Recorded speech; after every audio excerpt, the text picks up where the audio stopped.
Session 5, just a little bit, since we have these sort of breaks in between what we're teaching. Some of that is because we're working with our preaching schedule and teaching schedule. And it's a lot to preach in a week and then teach when you are working from scratch in some ways, and in other ways we have an organized study that we're using. So we try to break that up a little bit so that we can bring the best of what we have to you in our preaching and teaching. But a reminder that at the end of chapter 7, there is this sort of interlude or intermission from the horrific works of the four horsemen released and issued into the world for their judgments and for their bringing about suffering in the world, for the purposes, though, of bringing people to repentance. And at the end of that, we get this little reprieve. And the reprieve is knowing that even though we are the church militant on earth as Christians, so too then do we transition into the church triumphant in our passing from time into eternity. And there we find a countless multitude of people singing and rejoicing in the presence of God. And we have a foretaste of that singing here in time in our liturgy as we pick up the words that they sing before the throne of God and giving all glory and praise to Him. So after that interlude, after that time of being encouraged to know that in the midst of all the different things of God's judgment that's going to come on the world, we as Christians, though, as we go along in these times of tribulation, we have something that carries us beyond all of that into the new life that is coming. And that hope is what helps us through what we see going on in the world today. So we are not to live in fear. That's not why God tells us these things, but for a different purpose. That we may have faith to know what the final outcome is of all that God is doing. And we should not fear, but stand firm in faith in view of all of that. So that people know that there is a God and there's a reason for why these things are happening in the world. And the reason is because of sin. And God is judging that sin. And what He's doing is He's allowing judgments to come in such a way as to bring people to repentance, to call them to repentance for what is coming beyond the last day. And that is a new heaven and new earth. So there's hope for us, and we want to remember to live in that hope as Christians and not succumb to the great fear that so many do, and we are tempted to do, because if we don't know what's going to happen and why, then we also have or don't know what's going to happen and why after this life. But God reveals all of it to us so that we can better understand our times and circumstances so that we can get through them. So with that, we enter into chapter 8. We have the seventh seal and the golden censer, and then we have the 7 trumpets coming up in chapter 8. So, if you are in session 5, we will be working on the questions on page 40, the 7th seal. There's not much to, there's just a few questions here. And then we're going to move into the first 4 trumpets. So, if you have the workbook, page 40. If you don't have the workbook, but the handout, page 40. And I also made new copies of the biblical text we'll be addressing directly today, chapter 8, and those were back on the book stand as you came in. And that's where I want to go next, is to read that. I'm giving everybody a chance to get there. I still hear a lot of paper rustling, so I'm just hopeful that everybody can find where we're at. Okay? So after all the turmoil of the release of the 4 horsemen into the world and what they're going to bring when it comes to war and famine and pestilence and other things, which is not exactly the greatest of news for the world, but it will happen, and we're aware of that. We're now going to enter into a time of silence. So, beginning with chapter 8, verse 1. When the Lamb opened the seventh seal, meaning the sixth had been done, there was silence in heaven for about half an hour. Then I saw the seven angels who stand before God, and seven trumpets were given to them. And another angel came and stood at the altar with a golden censer, and he was given much incense to offer with the prayers of all the saints on the golden altar before the throne. And the smoke of the incense with the prayers of the saints rose before God from the hand of the angel. Then the angel took the censer and filled it with fire from the altar and threw it on the earth. And there were peals of thunder, rumblings, flashes of lightning, and an earthquake. So for a light overview of this text, we're going to look at the study questions, and then there'll be a little bit more depth to draw out of it after that. So we read Revelation 8, 1-5. Why is there silence in heaven when the seventh seal is opened? And what might this tell us about what is to come? So what would you think would be the reason for this silence? Anticipation. What's that? Anticipation of what is to come. But notice now the context. This is where it made me think a little bit deeper about it. We had just come from a place in heaven where the saints that have moved from the church militant to the church triumphant are doing what? What are they doing up there? They're singing. They're singing great hymns and songs and canticles of joy. And what they're experiencing standing right there in the direct presence of God and before his throne in all the glory of his temple. They're singing. There's a joyful moment that is given to us so we don't despair and lose heart in this world, because we know that in spite of all that is going on and all that the world itself is going to suffer for the purposes of God's bringing people to repentance, there is this that is right before us. There is this understanding that God will guard and protect our faith in this life, and he will bring us safely to that haven where the people who have passed on have gone before us in the church triumphant. And so now you have all that joyful singing, and then all of a sudden, in contrast to that, is silence. Silence. Would it be distracting? All of a sudden, there's silence. We don't know what to think. Do you know how difficult it is for us to have a conversation with somebody and to allow any silence into the conversation? That's why we use the word and we use that as a filler. So when you take time to think between one thought and another, and then you go on, you have to try to get away from that a little bit and let those little moments of silence have their place in your life. And then all of a sudden there's this moment of silence. But it is to focus attention now on something else. Something that we read here. We're gearing up and anticipating something of a different magnitude, of great importance. Something, again, is about to happen.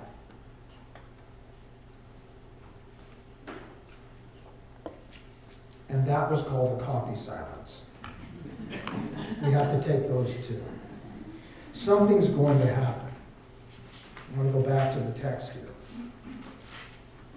And so what we're looking at then is we have what seems to be a dramatic pause happening before we get into the trumpets and what's going to happen at the trumpet sounds. A dramatic pause of what is about to happen. If you will, it's like a calm before the storm. But what do we see? It's not like there's a pause and nothing is going on. Something is going on, and it's meant to be what we see.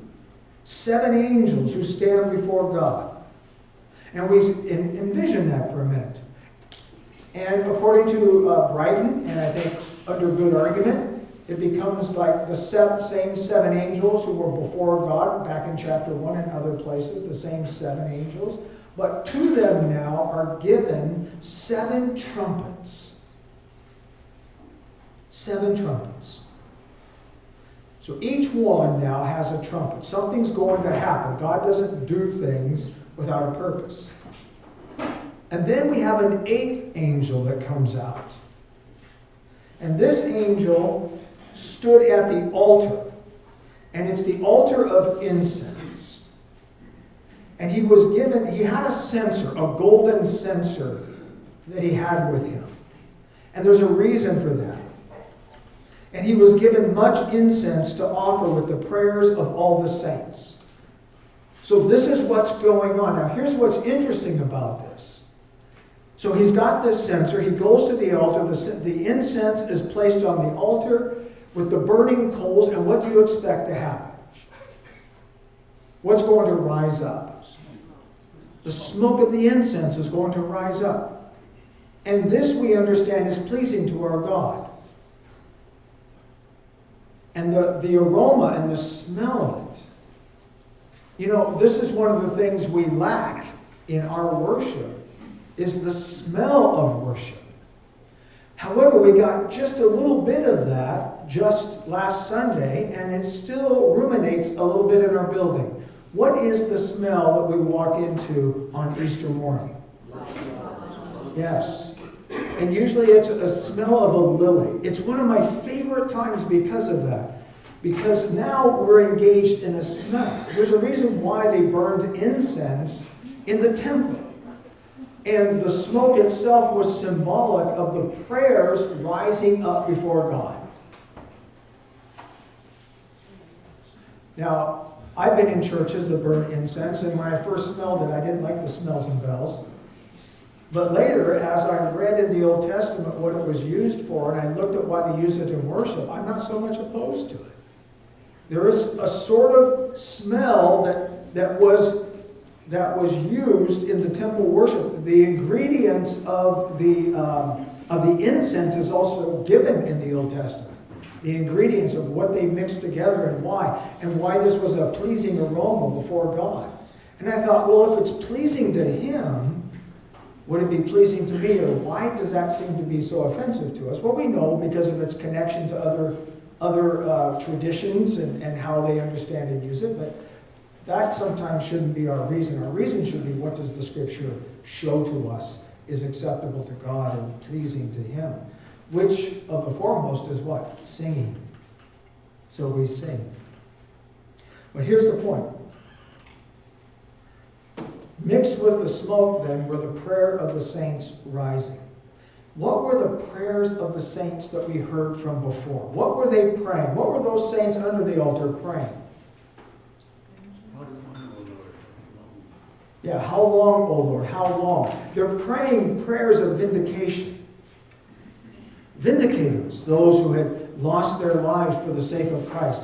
Those who had denied themselves in this life, took up their cross and followed him in view of a world that would look at your life, your a little bit more ascetic life, and be critical of you because you're not living out your life in full sensuality of your carnal desires, like the world does.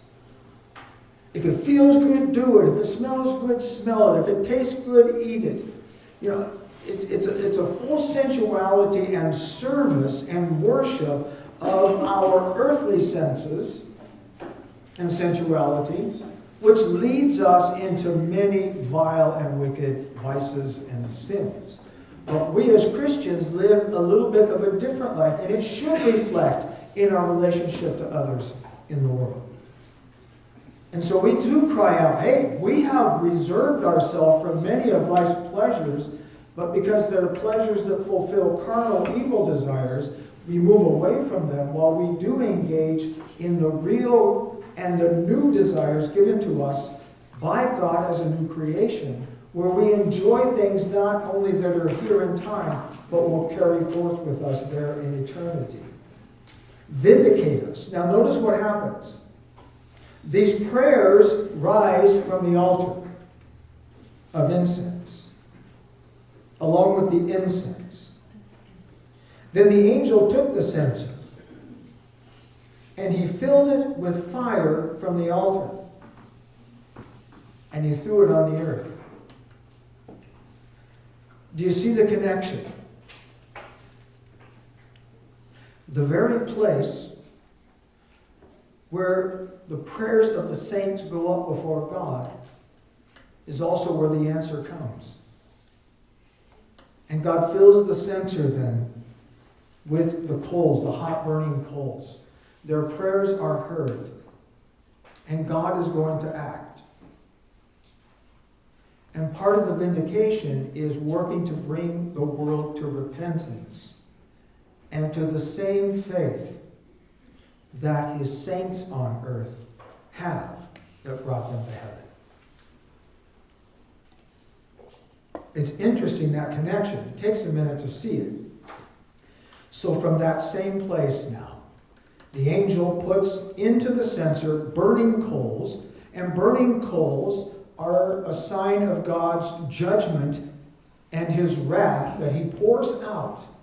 And this is going to be poured out now on the earth. And when it is, there are peals of thunder, there are rumblings, there are flashes of lightning, and then an earthquake. If those things don't wake you up at night, I don't know what does. I know that peals of thunder and lightning still have a tendency to frighten children. If you have an animal, if you have a dog especially, right? An earthquake, the East Coast was just hit with one, right? 14 states felt the rumble, and it's unnerving. But what do these four things symbolize? And not just symbolize, it's like our sacraments. Our sacraments are symbols, but they actually are symbolic of what is actually in the sacrament and what the sacrament is itself. Okay? So it symbolizes its reality. And the reality here fits with another day in time, back in the Old Testament. Where do we hear about peals of thunder, rumblings, flashes of lightning, and earthquake? Mount Sinai, exactly. And so what this becomes is a symbol of his presence, that God's presence is there. And God's presence is in his wrath and in his judgment against the earth and the people on the earth. This comes from God.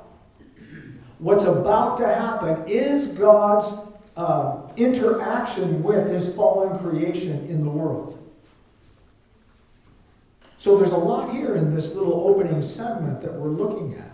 Prayers of vindication. From the same altar then is dispensed the vindication in view of the prayers God promises to hear and to answer. Now, one last thing, before I move back over to the questions here. Have you noticed something about God's throne room?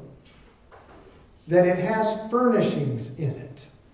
That there's an altar there, that there are trumpets there, that there is a throne there, that there's candelabras there. There's all these furnishings in heaven. And I started thinking about that. Well, how did they get there? Did God borrow them from the tabernacle on the earth and take them up there? And now he set them up there in view of him and his relationship to his heavenly creatures? What do you think? Would it be the other way around? The tabernacle is the copy. And that's exactly right. If you didn't know that, or if you hadn't heard, the tabernacle on earth is a reflection and a copy of what God has established and set up in the heavens. When would that have come about? When would a golden altar and the furnishings and utensils that they use before God and worship in heaven, where would they have come? When did this come about? I never thought about this before except last night. The Exodus? Not the Exodus. When would all of this come about? Creation. So when he created the heavens and the earth in the time of Genesis, when he was bringing about out of nothing the fullness of all the creatures that then would worship him around his throne, angels, disembodied spirits for the realms of heaven, humanity for the realms of earth, that one day he is going to bring together in one eternal reality.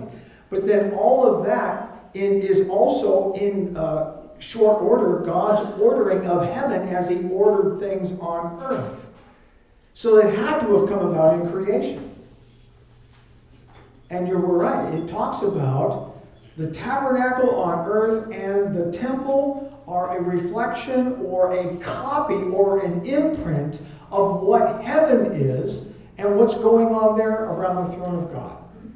That's remarkable. As an architect, that just fascinates me because he gives specific directions as to how that is to be ordered and put together.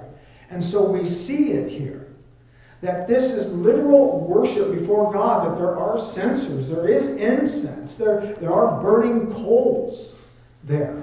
There are candelabras, there are people who have moved from earth to heaven standing there. They are singing real songs with a real language. And please don't ask me what language it is, I just don't know.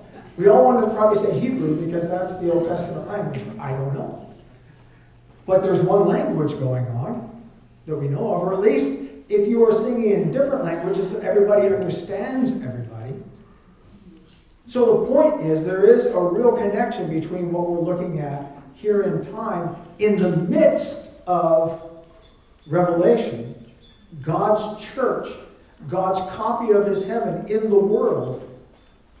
And we should remember that when we go into the divine service, we are literally going into that worship and presence connection with God. Because where Jesus is also where heaven is.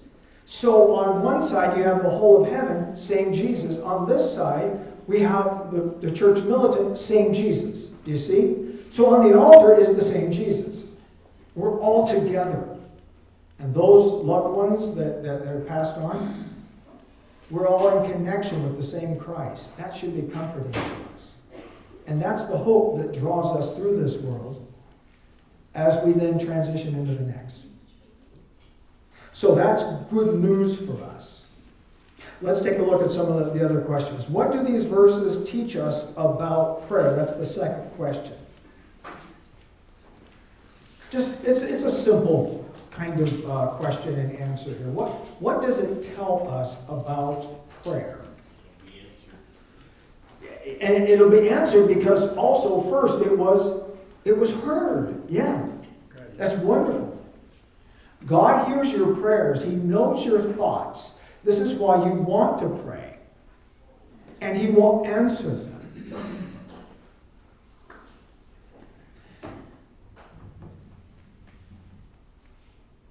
Well, yeah, I think I will talk for a minute. You know, we lost a little sister the other day at one of our schools. She was 8th grade. I don't know if you've heard about that, but she passed away. And we prayed for her. We prayed for her family. She was in 8th grade, and she just recently was diagnosed with a tumor wrapped around her brain cell. And it was inoperable. And it was horrible because, in a way, all of a sudden you find out that your child has this, and there's not much you can do, and you feel helpless. And I know I cried, actually, when she passed. And that's because we all have those we love around us, and we look at this and we think it's so unfair. And I wrestle with God all the time on those matters, I do. But then I look at this and I realize where she is and what God has done for this little one. And in the seeming unfairness of it all, in terms of our life in this world, she will have no sadness whatsoever in her ever again. And for her to see her Lord and to stand in his presence is far beyond what we could mourn here, but also now rejoice. And that's the only reason I bring it up and can probably stand before you and not get weepy about it, is because she's in heaven. And if we really believe this, it does become the healing point of our hearts with God when such a little one goes before us. So let's remember that these are very real places. These are very real realities. And all of ours who have passed before us are there, more alive now than they ever have been. Thanks be to God for that. Pastor, He hears and answers our who prayers. is it that you're talking about? Her name was Marie. She's in our school? Not in our school. I think she was down at St. Peter Emmanuel. St. Peter Emmanuel. Yeah, Oh, okay. yeah. It just happened so quickly, right? So keep her family, keep the school, keep the faculty in your prayers. Because that is a real hard, difficult thing. But at the same time, pray that the gospel shines all the brighter in this Easter season because she sees the resurrected Christ right now. And there's nothing greater than that. That's our comfort, and that's our hope. It's also our hope when we see visions of heaven and what's happening. Okay, God listens to our prayers. And my prayer for her was hopefully that God would keep her here in time for our sake, but also if it was His will to take her, He will provide all of us with what we need to come to rejoice in time where she's at. And that prayer will be answered. He hears the prayers and He listens to His saints and He answers them. What happens to the incense burner after the prayers have risen to God? And what does this signify? So we have the incense burner. What happens to it after the pouring out of the incense and the raising of the prayers? It's thrown down on earth. Well, it's filled up with the fire and the ash, or not the ash, but the coals. And then, yes, it is poured out over the earth. And what does that signify? Judgment. Yeah, it signifies God's coming judgment that is now going to introduce to us the first four trumpets. There are a few things I want to share with you about the silence that are helpful. Let me get to it here. There are different ideas about what that silence means and its possible reoccurrence in the history of God's people. There are some thoughts about that. One of the thoughts was that there was a moment of silence just before, after God was bringing and creating everything in the very beginning, that just, as the hovering, you had the water, and the Spirit hovering over the water, and God was going to first speak to bring about light. Some of the Jewish ancient literature speaks about a moment of silence before God begins His activity here of doing all of this.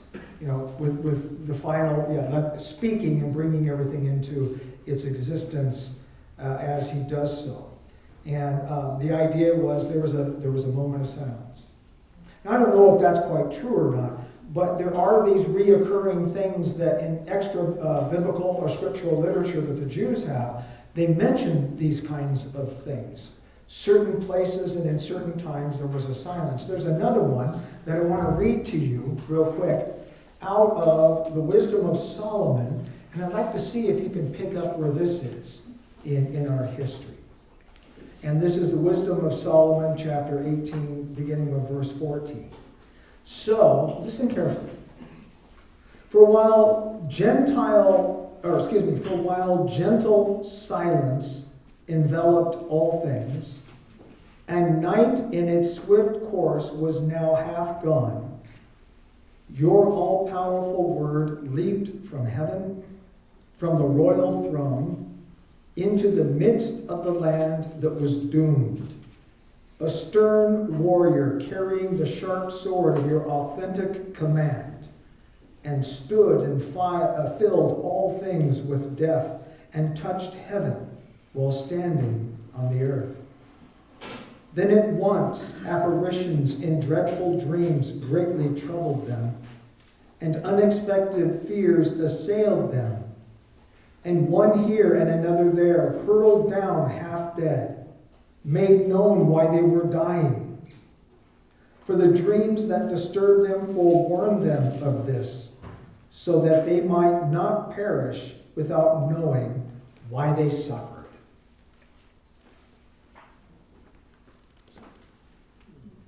Where would that have been in the history of God's people?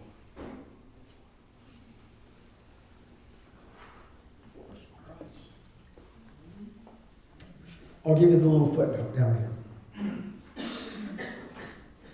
The author personifies the Word of God as a relentless warrior moving through Egypt on its mission to take the life of every firstborn. Now let me read it to you again.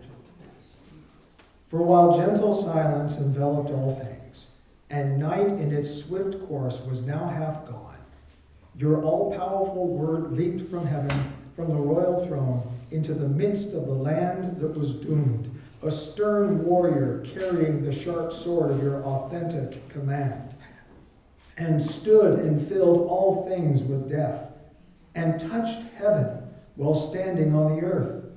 Then at once apparitions of dreadful dreams greatly troubled them, and unexpected fears assailed them.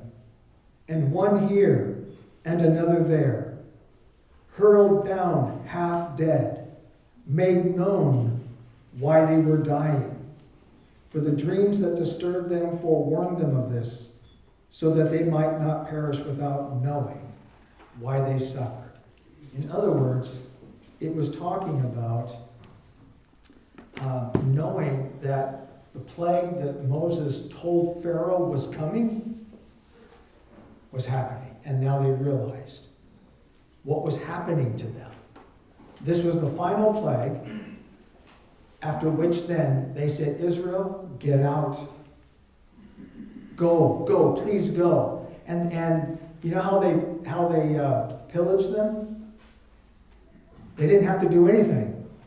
It was all given to them. Please, take this, take that, take this, get out of here, go. We can't have you with us anymore. And so they were plundered by Israel. But not because Israel sought to take these things and rob them of it. They were giving it away because God promised that they would receive from them these things. And they would take them out with them out of Egypt. And of course they did.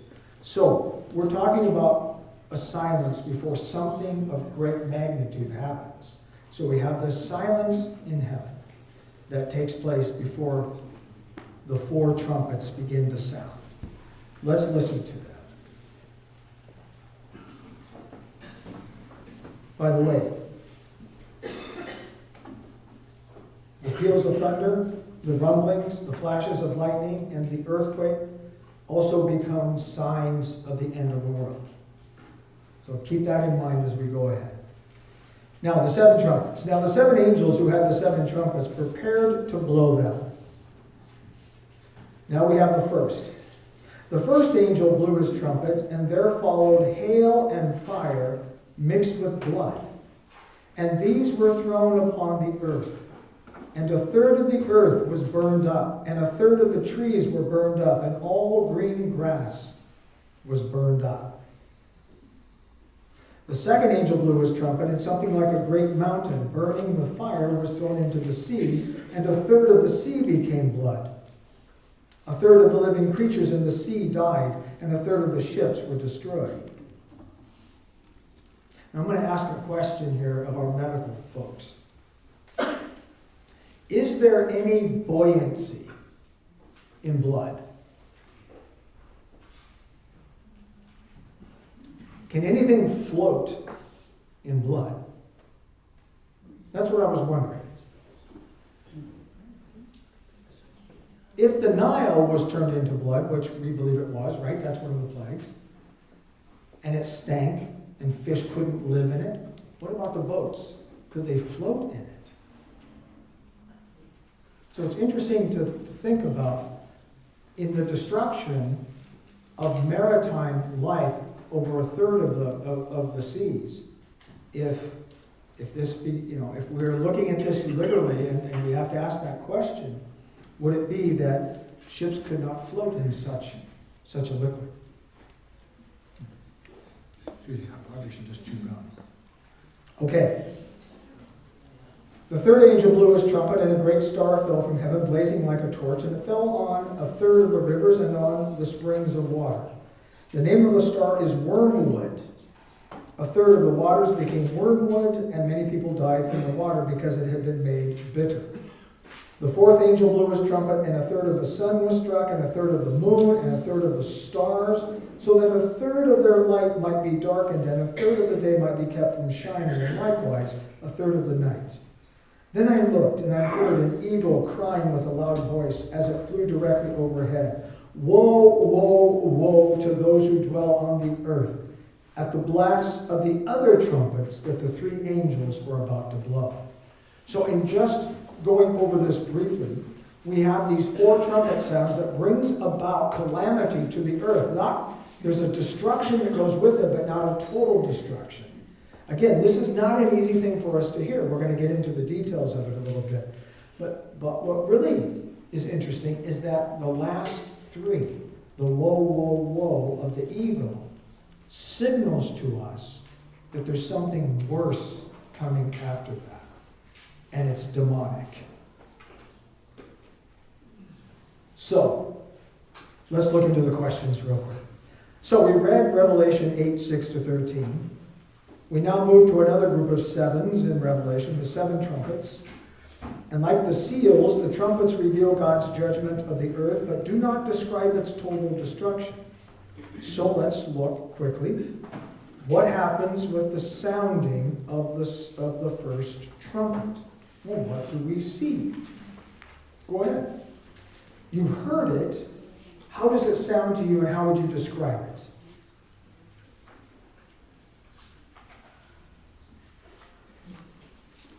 The first trumpet sounds, and what do we hear? And what do we see? Fire and brimstone. A hail, fire. Now, what's interesting about hail and fire? Coming from the sky, the same place. You would think they kind of cancel each other out, right? The hail puts out the fire. The fire melts the hail into water. The water puts out the fire, and everything is gone. But it's not that. The hail and the fire and blood are rained down upon the earth.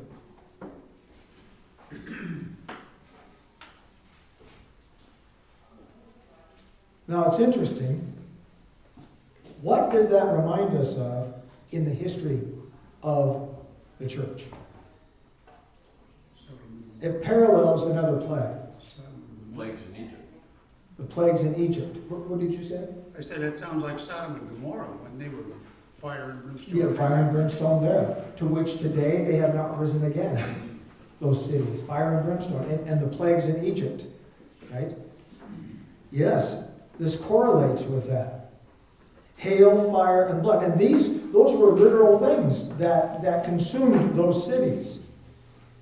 We were talking about that in our adult or our senior Bible class the other day, about archaeological digging in those areas and finding a certain level down, a consistent blanket of fire and ash over that whole area. Okay? So you have hail, fire, and blood. They fall upon the earth. And it parallels the seventh plague of Exodus, when it fell in Egypt. So what gets destroyed here? What is destroyed by this?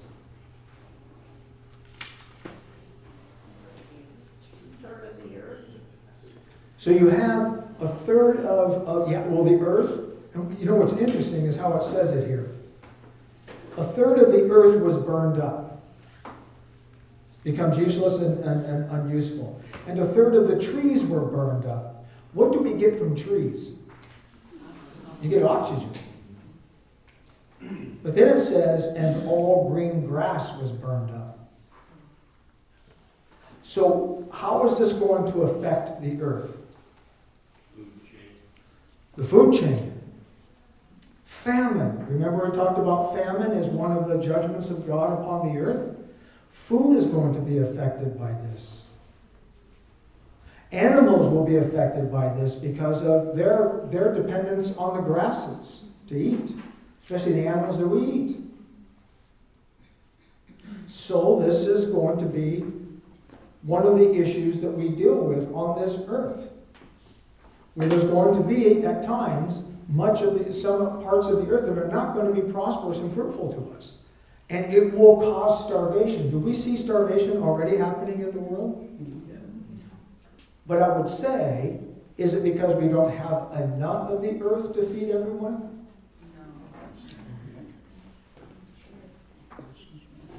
I did a calculation once. About 7 billion people can fit in the state of Texas with about 1,200 square feet around them. It's just math. We all know math, right? The math I learned, 2 plus 2 does equal 4, and that helped me to understand how to calculate the rest of this. Yes. But why do you think we have starvation going on? It's not that we don't have enough food. It's man's distribution of food. It's the distribution, and also it's the sin of man and greed and other aspects that don't allow the fullness of our food to be shared as it should be. And could be. And it's not that there's not enough land to grow food, there is. But nevertheless, in our day and age, a lot of that food supply is being challenged. So we'll see how that fully comes out as this continues to move on. So that's the first sign. Now notice something we were to look at Exodus 9:23, and it's written for us in our study notes. When Moses stretched out his staff toward the sky, the Lord sent thunder and hail, and lightning flashed down to the ground. So the Lord rained hail on the land of Egypt. So understand, if you've been in a major hailstorm, have you been in a hailstorm where they're about the size of a golf ball? It destroys about everything, right? In Excelsior Springs, we had that happen, and everybody got a new roof in our town. And I can tell you, we had roofers from all over the country, swarming into our town and going door to door and trying to get our business. And of course, my truck took a hit too, not the one I have now, but before I had dings all over it. The grass was mangled up. I mean, it did a lot of damage. And so these storms do a lot of damage. And so this hail and this fire was enough and is enough to create the kind of devastating judgment God is bringing. The second angel, what happens when the second trumpet is sounded?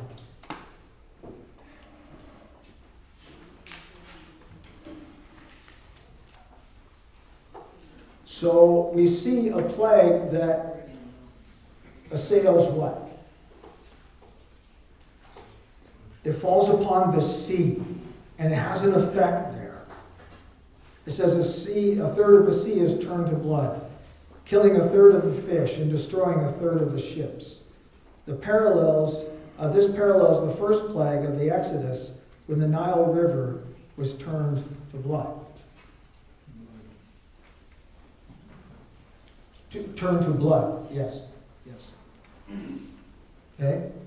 What is the significance of a third, rather than a half or a quarter? The significance would be, symbolically, the significance is that God does not destroy everything. But He does destroy things. It's not a full destruction, and there's a reason for that. Why is He not destroying everything? What's that, Craig? His promise from the flood. Yes. So He's not going to destroy everything yet. There will be that final destruction at the end. But it allows time for people to reach repentance. And yet people will die in this because the judgments are real and they will have real effect upon the humanity. It will have real effect upon the creation, real effect upon animals and all that lives and exists in the world. But God only does so much of that in order for people to be brought to repentance. That's what this whole thing is about. And so people will look at this and say, well, how unloving of a God to do that. But when people remain in their sin and continue to live in impenitence, this is what it takes to begin to wake people up to the judgment of God that is coming. When the fullness of that judgment will once again happen under fire at the end of time. So he doesn't destroy everything, Maxine, but he destroys enough to make the point. And the judgment is right because it's a judgment on humanity's sinfulness. And let me tell you, our world is full of that. And do you think they're thinking about the consequence of what they're doing in view of a holy God who made the world? And where things are really like Eden on earth, in certain little enclaves of people, especially the rich, living in their neighborhoods, where they don't have to deal with as much the rest of what the rest of the world has to deal with? Do you think in those enclaves they are there because they believe in God and because they believe they are the blessed of God? I would say no. They might believe that they are blessed, but these are not the people of God's church. There may be people mixed in there with them. But what I'm getting at is that there is a part of humanity that will never respond to what this is and never see the connection between repentance and the judgment that's coming. And sometimes when our lives are too easy and we don't experience any challenges or any suffering, oftentimes what I was trying to get at is oftentimes those people aren't associated with the church. Everything is good. There's no reason to repent of anything. And so they live in a different bubble, in a different world. Okay? So we'll look at how does God then address us in a world full of evil, because we're going to be people who have boots on the ground. As Christians, we're going to be in the midst of all of it. But remember, God's church is in the midst of all of it as well. And this is the ark of our time. Just like there was the ark of Noah in that time, our church is the ark of this time, and we seek to bring people into that ark.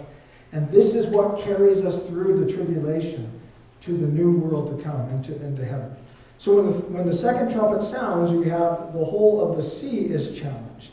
What about the third trumpet? We find that a star falls from the sky. And it hits the rivers and the springs. What's different about the rivers and the springs than the sea? Okay, it's the drinking water. The seas are serving as commerce. You know, the ships being destroyed is going to destroy a lot of the commerce that's going on between countries and trade. You know, the big issue with our trade today is how big these vessels are getting. As we know, that struck the Baltimore Bridge. They're huge. They're massive. There's a lot of trading going on, and that will be affected as well. This one affects the drinking water. All the pollution, all the chemicals, all the things that we put into the ground and into our drinking system and into our water. We see a wormwood already at play in the world, where much of our water is becoming undrinkable. Not that we've come to a point where we don't have enough. There's still lots of water. But we see a judgment being played out. So you have a great star that falls from the sky. And then the fourth trumpet, we have a third of the sun and the moon and the stars, that turns dark, and a third of the day and night is without light. So these are looked upon symbolically, but also there are some actual reality to the seeing of these things. What can be part of the reality of that last trumpet blown? What does start to block out the light of the night and the light of the natural light of the world? Yeah. We're going to find it tomorrow. For just a moment.